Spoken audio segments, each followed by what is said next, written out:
Assalamualaikum warahmatullahi wabarakatuh.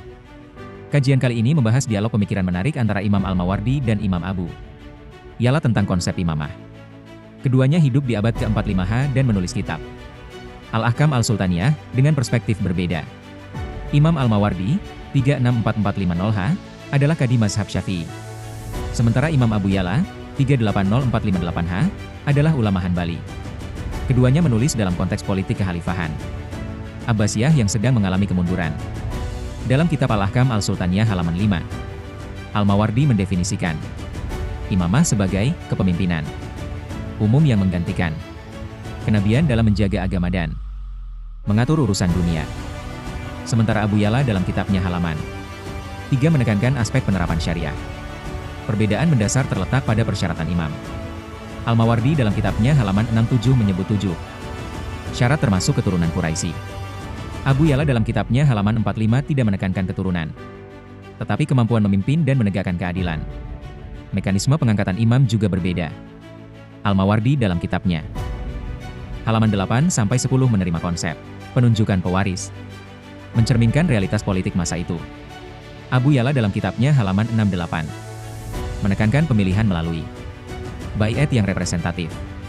Dalam kepatuhan kepada penguasa, Al-Mawardi cenderung akomodatif. Dalam kitabnya halaman 23, beliau menyatakan ketaatan wajib selama tidak memerintahkan kemaksiatan.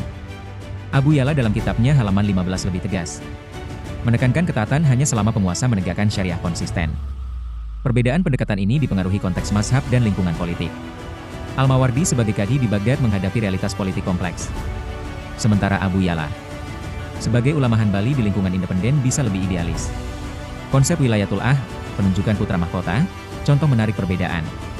Al-Mawardi menerima sebagai ijtihad menjaga stabilitas, sementara Abu Ya'la skeptis dan menginginkan mekanisme pemilihan lebih partisipatif. Relevansi pemikiran kedua ulama untuk konteks modern jelas. Dalam demokrasi kontemporer, prinsip syura mereka bisa diadaptasi dalam pemilu dan mekanisme check and balances. Realisme Al-Mawardi dan idealisme Abu Ya'la saling melengkapi. Kajian ini menunjukkan kekayaan khazanah pemikiran politik Islam. Perbedaan pendapat bukan pertentangan, tetapi variasi interpretasi dalam kerangka sama. Keduanya bersumber dari Al-Quran dan Sunnah. Berbeda dalam metode dan respons konteks zaman. Bagi Indonesia, pemahaman diskusi klasik penting kembangkan wawasan sistem politik Islam komprehensif. Islam punya tradisi intelektual kaya dalam kepemimpinan, dengan ruang perbedaan pendapat sehat.